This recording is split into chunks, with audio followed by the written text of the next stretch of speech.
All right, now that episode 2 is over, we can talk about it in our recap here. Part 2 of this video of episode 2 of season 4, the final season of Atlanta. This is episode 2, The Homeliest Little Horse.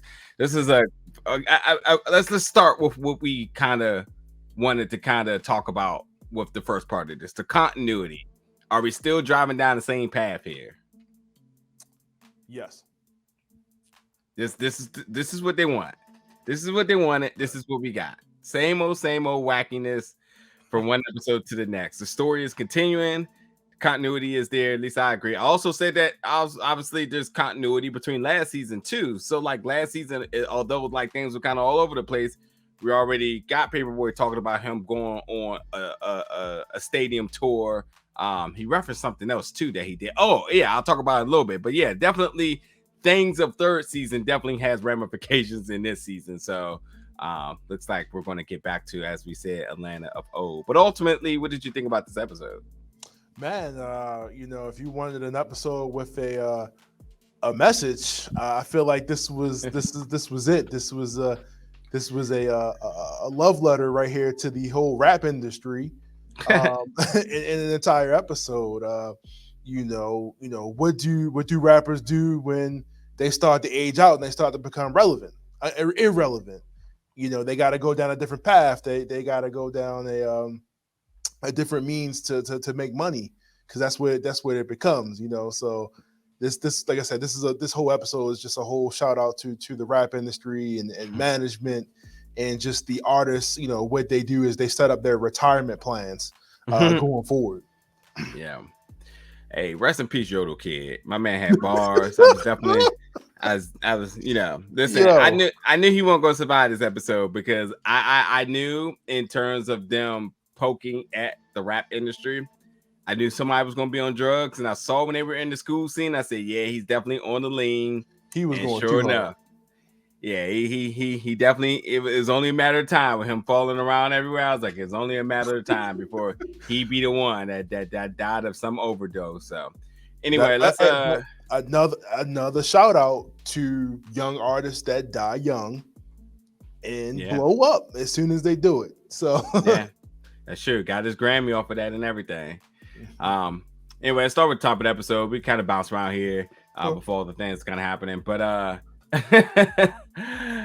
my man is a Paperboy is performing at bar mitzvah. Pretty sure that's what it was. But in that, he gets approached by the kid's dad. The kid's dad's like, yo, how do you do that? All this culture vulture and shit. Definitely doing what we know them to do. And he's like, oh, how do you kind of do that thing? And that, like, how do you rap? How do you basically asking, how do you rap? How do you have swag like that? How do you talk like that? He trying to buy culture, which you can't buy culture. JC has told you all that numerous times. But he offers this man $1 million to teach his son to be like him. And, at first Paperboy was reluctant because he had learned this last season about actions like this. Folks trying to buy in to the means of either popularity, stardom, or culture vulturing, and he been one of the main ones of trying to say, it's not happening. But hey, look what $1 million to do. Have you reconsidering here? On the other end, actually, first we'll go to that. What did you thought about? What did you think about the opening scene here? I saw a little bit of this, of course, from the trailer, and just man, everybody wants to know the tips and tricks to get their son or whoever into doing it. What makes them take, like you said, call back a little bit to that Jamaican restaurant or whatever it was where the woman was taking tips and and next thing you know, here we go with Yodel Kid and God knows what else is out here. No respect for the craft, no respect for the culture, just complete disrespect. And this is what you get. But at the same time, I know I'm jumping ahead a little bit. You you have to kind of blame the people that's in the industry now that's bringing these people in. That's all they care about is the money at this point. It's no longer about the music or anything like that. Yeah. So, like you said, this opening scene, this shows Paperboy just like, you know what, it's not gonna hurt me to get this quick little meal real quick. It's not gonna hurt. Teach him teach him something in the studio and then get my money and I'm out. Yeah. That's all he sees is the money value of it, up front.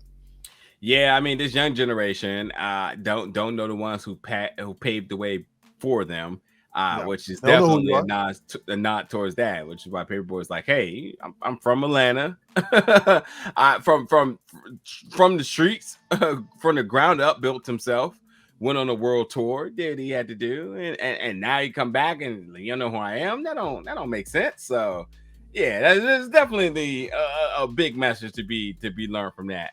But anyway, we go to Earn. Earn is at his job. I mean, this scene is Wow. it's very Wow. wild. It's very much it's very much the dynamic that we always get from Earn. Earn is always in some heavily racially charged situations, especially with employment. And this is where we see Lauren, who is an author, a best-selling author at that, who pulls a gun on a black kid who comes to her door fundraising, which the kid is going to sue her, which ultimately will tank her sales. And the job is like, listen, we got to make this go away. So we need to either exploit this kid or we need to donate to him. We need to do something. And Earn very, very, very quietly in the back talk about, why don't we focus on another signee? And then they're like, listen, why don't you find this one? Everyone's occupied. And that's where he's tasked to.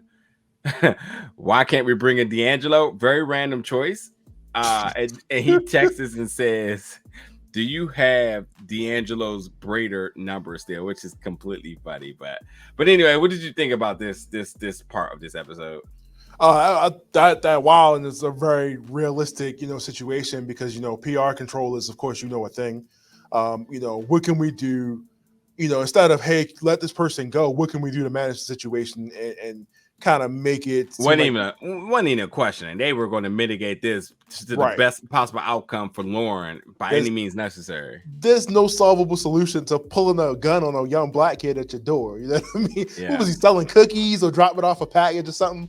Yeah, whatever it was, man. Like, nothing that made him at any bit a criminal or should be viewed as a criminal. Right. And of course, hey, let's jump to the defense of the white woman because she's making us money. What can we do to make the situation go away? And of course, Aaron is like, yeah, let's do something else. like you said, like it's plenty of other people out here that need some work, need some money. Let's focus on that. They're like, there's nothing else.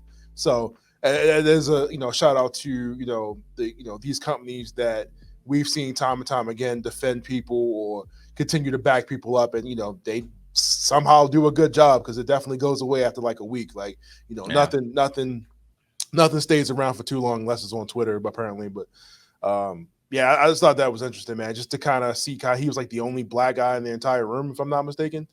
No. There was other black people in there, plenty of them. They must have been under the desk because I missed. No.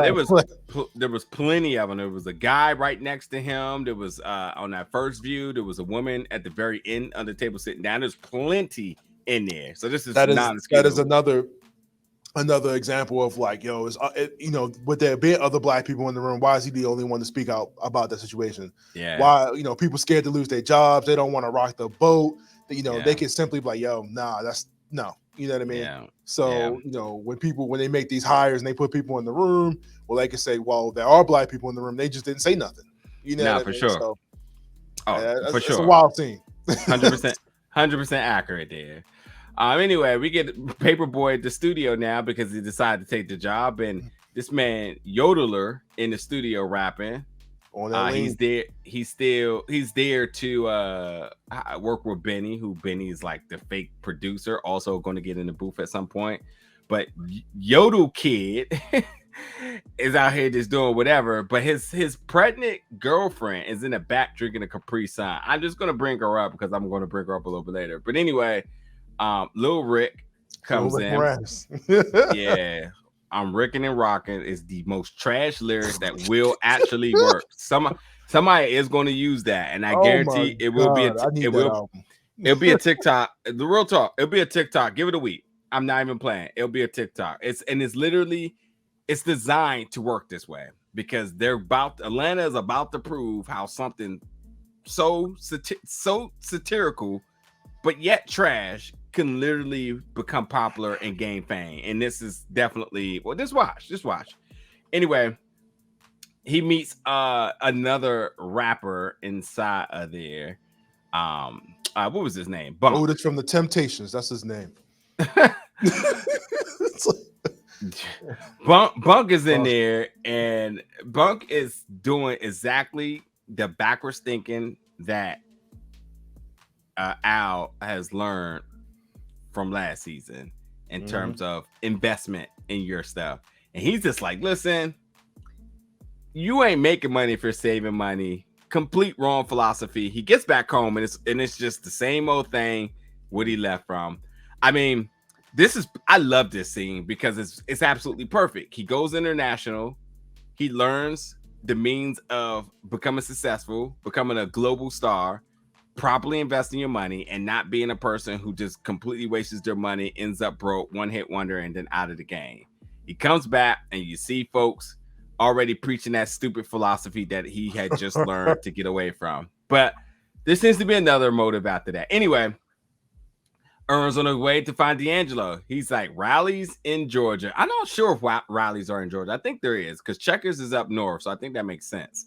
But yeah, he's like, what am I doing at a rally? He's looking for D'Angelo location. D'Angelo is in a secret room, a secret hideout that definitely looks like the bathroom from Saw, as he has to wait for D'Angelo to become available. We'll come back to that in a minute because we'll go to now Al at the YWA meeting, folks.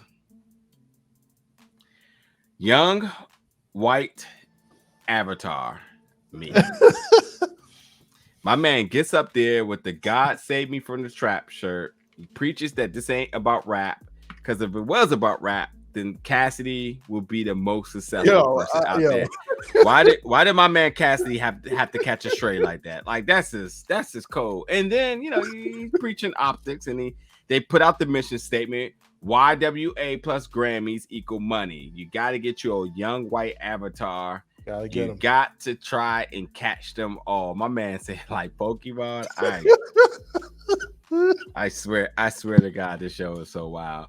But then when they put up the PowerPoint of Chief Keef, and they showing Chief Keef from his first album to one of his mixtapes to him becoming Mr. Babysitter, I mean, I was like, why did Chief Keef had to catch a stray? Like, what is happening over here?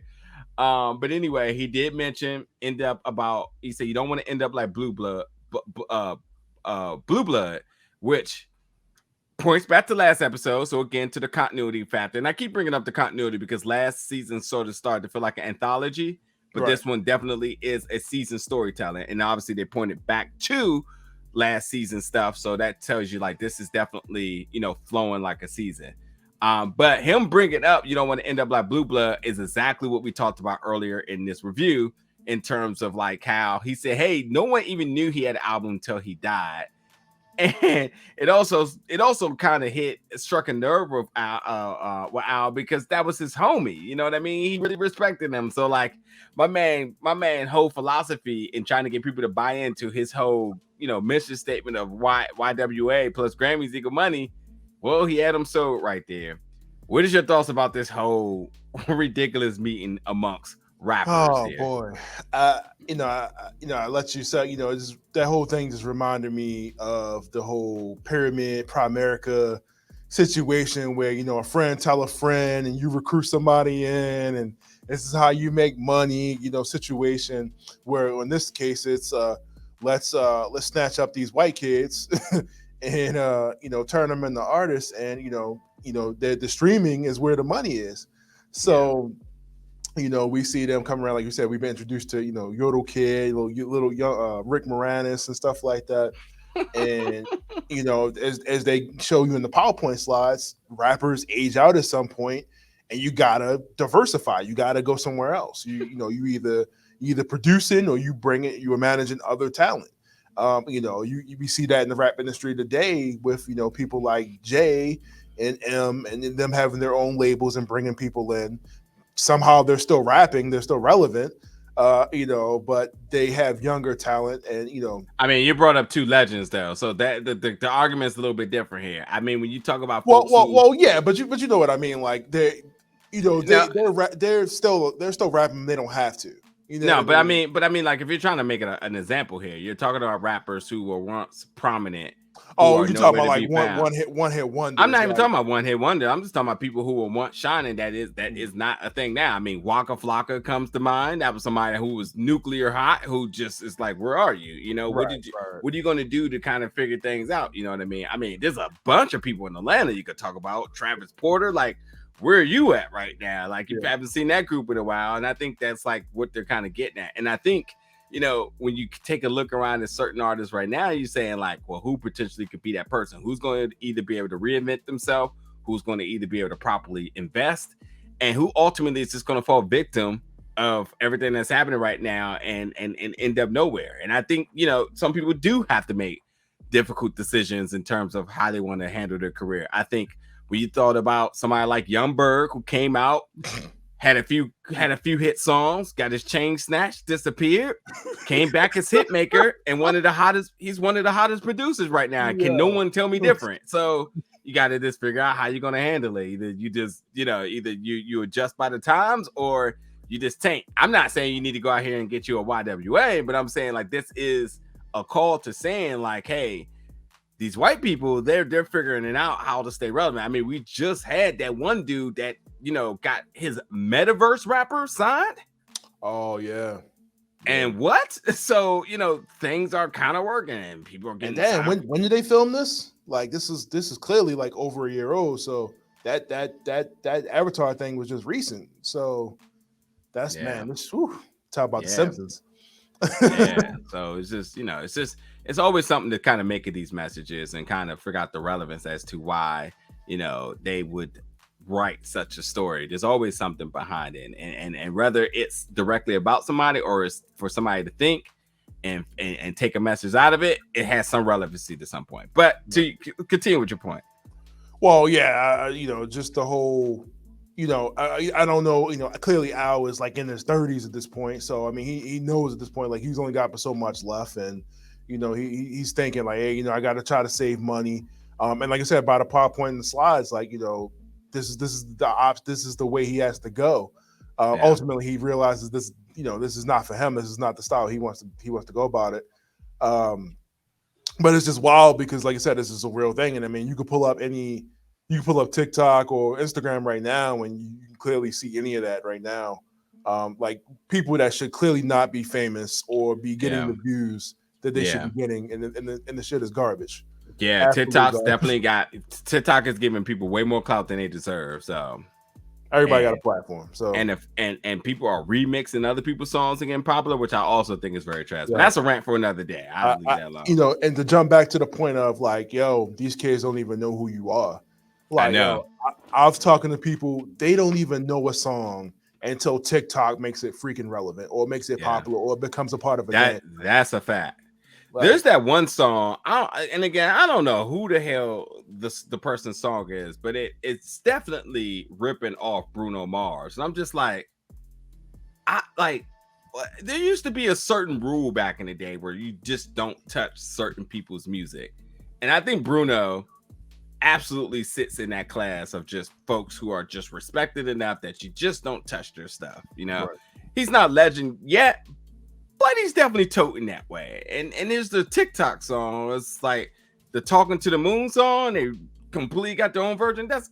It's a Bruno Mars song, but the song that they remixed, the TikTok song that they remixed from is overly popular. I'm probably showing my age here, but it just doesn't make any sense because it's just like, what? Because if you actually knew him, you knew you wouldn't do something like that. Right. You know, back when we came up, you're not touching Michael unless you got permission. That's why Human Nature sample is so iconic, because it was able to get cleared from SWV, and you're just like, oh, that's special. But you got to know somebody to do something like that. Right. But it's like, shit, now you go on TikTok, you just remix whatever the hell you want to remix. And the fact how they be smashing songs together, I hate that shit. I don't have a TikTok. Don't look for me. No, I feel you. It's terrible. Yeah. Yeah, well, whatever. Feel y'all want. Y'all love TikTok. Go do y'all thing. Anyway, Paperboy goes to school. Sees the what's his name? Can't think of his name now. Got me thinking about TikTok so much. What's the other rapper? Bunk when Yeah, no, well, Bump wasn't there because his Benny there rapping on school grounds, making money, wearing Baby Nape, thinking he's a rapper, got 2 Cuban link chains on it. He really thinks he's rapping, doing this thing, talking about he rich, got a security guard, whatever. Young yodeler there off the lean, just completely ridiculous there. yo. Yeah, and this is where Benny talked. He said he signed with Bunk. No hard feelings, but whatever it is. But Poaching. yeah, for sure. We see Paperboy has bought into YWA because he then resorts to going after young yodeler. Anyway, Ern is waiting for D'Angelo all week, as he said. Say he hasn't showered in 4 days, so some time has passed here. Let's put that into context. 4 days has passed, okay? And he needs to sign him because he has to bring him back or consequences. And then he starts to channel his kin, his inner kin. What is D'Angelo? We are D'Angelo. And that was like the riddle that unlocked the key that sends him through a tunnel. Again, I say this looked like Saw. He's actually playing the game of Saw now. Like it truly is what it is. Because like if he doesn't figure this out, he's going to die. But he did figure it out. Goes through this tunnel, ends up in this room. He gets in the room. This, as it appears to be D'Angelo, is in there playing Killer Instinct. I know because one of my favorite games, and humming, and it definitely sounds like D'Angelo. But everybody knows, if anybody don't know, D'Angelo for years has had 3 things: either a full head of braids, a half hair braid. So by aesthetics, it looks like D'Angelo. But as soon as you get any other look at this guy, you're like, it's not D'Angelo, because D'Angelo has always been ripped. And this guy definitely is toting around pandemic weight. Like, that's just what it is. So I knew the antics was coming. And surely enough, they have a moment about how no one's worthy of D'Angelo and all these other sources. There also must be something about D'Angelo I don't know about. Like is D'Angelo like Lauryn Hill, who makes people wait at concerts? Is that what it is? Is it Lauryn Hill or Erykah Badu? I forget. It's one of them. It's definitely Lauryn Hill. It's Lauryn Hill. Yeah, okay. Famous for making people wait. Is this like some type of like player on D'Angelo making people wait or something like that? Or I don't know. But either way, you know, there's a moment of them just understanding like D'Angelo and the importance of D'Angelo, who hasn't had a CD since I think like 2016. It's about that time we get something new. He did have a versus thing, so I guess that counts for something. But yeah, it definitely wasn't him. But yeah, he gets peanut butter ritual over his forehead, and shit is just crazy. Anything you want to add on this portion? Yeah, that whole hollowed out rallies situation, the entrance of that kind of reminded me of like the scene from Men in Black where like the dude is like at the door guarding the thing. It's also kind of reminded me of like being John Malkovich, where like he has to go through like the tunnel, and not the same sense, because I thought he was going to be like become D'Angelo when he went through the tunnel. But it kind of reminded me of that a little bit. The peanut butter and chicken skin sandwich was mad weird. I'm not sure if that's like a thing or what that was. But I wasn't gonna mention. I was not going to mention another struggle meal already. And then listen, is that going to be a thing? Are we going to see Southern struggle meals the entire season? Yeah, it's the second one, right? Like but yeah, just this whole 4-day journey of him sitting there. Oh, let's not even forget to mention when he asked for the water, he lost it. When they opened up, it was a case of Dasani, and that was the point of no. Like, is that like an international thing? Like, how are they selling waters? How everybody knows Dasani is terrible water. Like, I like, come on, man. Like, it tastes like the plastic. Like, I don't know why. I forgot about that. I forgot about that. But yeah, man, just this journey he's going on to find this artist, and he goes through all this. And I'm not sure on this one where it's like, anybody can be D'Angelo. You know what I mean? Was that the message of the story here? Like, he literally could have just made anybody whatever, or but I Nobody could really be felt like that just D'Angelo. kind of ended with no point. You know what I mean? And then the guy turns Yeah. around and asks him, "Can he make a donation to support this ridiculousness that's going on to the rally place?" Jeez. Yeah, that whole thing was just weird. Now you're a protector and put peanut butter on his head. Yeah, Hella on weird, some but Rafiki shit. Like, yeah. I know, hella weird. Anyway, going towards the Grammys now. Bunk is with Benny, but Paperboy working with Young Yodeler went platinum in 11 Yo, days. I don't know how we went from you did platinum in 3 weeks to 11 days. The math ain't mathing there. I had to listen back to that twice, but whoever the leader of the YWA definitely said no, Paperboy said 3 weeks, and I think he said 11 days, but the math ain't right. math in there because it's definitely a lot more more days needed there. But anyway, uh Paperboy's looking for Young Yodeler, goes to Benny and was just like, yo, where's he at? Finds out that he's passed, it's all over the internet. Because that's how it works. That's how news works. You know what I mean? Here's the thing. What I want to talk about, then get towards the end of the show. Younger rappers and find out they died, as I mentioned this today, as a rapper has died, been shot in a burglary. I think it was in Atlanta, but it was definitely at a Chicken and Waffles. But we'll just leave it at that. Rest in peace, P&B Rock. 30 years old, by the way. But it is because it's strange because now news about people dying does hit the internet like that. Right. And I think that's like talking about a change in times because we see how when Blue Blood died in the first episode, more of the way when you heard kind of through rumor, you heard through the radio, took a little while for news to kind of get out there and whatnot. Right. Say he'd been dead for 3 weeks when they found that out. So this shows you a little bit of change in dynamics here. But nonetheless, him dying with his album Born to Die, of course, because yes, he wants to be yes, he wants to be Biggie. I get it. Life after death, Born to Die, whatever we want to be. He solidifies his legacy by getting a Grammy. And Paperboy didn't accept it. He wasn't there to accept it. He was at a bar with the crew, but he said it felt weird, and he said he wasn't cut out to be a manager. The one thing I want to say is the person that did accept it was Young Yodel girl who was up there with her baby on a strap. How much fucking time has passed? Earn was said he hasn't showered in 4 days, which means he had to been, let's just say max a week. Right. If Al, if Al or Paperboy had got the album or this album to go platinum 3 weeks or 11 days, it's still at minimum 11 days, right? Right. He also, when he ran into Bunk and them, said, I haven't seen you in a while, which was the other thing that was weird. And then her baby is already out and about, big as fuck, kind of already. Yeah, that baby's clearly like 3 months. What in the Twilight Zone?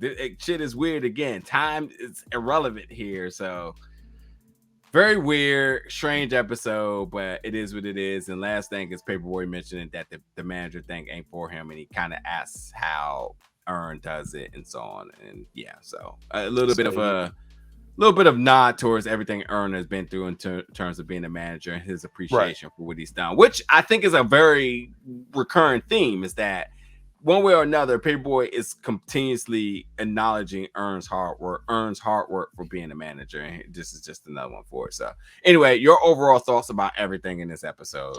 Yeah, I mean, I thought it was a great episode. I mean, it had, everything that people complained wasn't there. The comedy, the weirdness, the randomness of the characters. No Darius really. I mean, you got him, but not in the as it was in the first. Yeah. But I don't. I mean, everything's been on point so far. I mean, everything that people been complaining about, I feel like this is what you wanted, and this is what they're bringing 100%. They like you said, the last one was like a whole anthology series. This one is from one thing to the next, and with the continuity, bringing from the last season. We're seeing the progression of Paperboy's career. We're seeing the progression of Earn's career, and kind of at the point where it's at now. And now we're kind of at the retirement stage of it all a little bit. I don't want to say retirement, but gearing up towards retiring, or trying to figure it out. I just think we're coasting towards a conclusion. I'm not going to say retirement, but we're just coasting towards putting a bow on a lot of these things. I think we're going to get a lot more Van because we had a lot of questions about Van, and that we still only have one episode thus far of Van. So I'm thinking going forward, we will get a lot more Van because I think the character we have the most questions about. And as you mentioned before, our Earns and Van relationship, we want to see kind of more about how that display, and then we'll just get Darius doing some silly shit, Right. That's all we need. So. But yeah, folks, as always, you can catch us at the conclusion of the episodes with our recap each and every week after Atlanta airs. Jump in the comments, folks. Let us know your thoughts, your favorite moments, some of the theories you may have from these 2 episodes. Get all of those down below. But we appreciate you watching. We'll see you back next week. See you.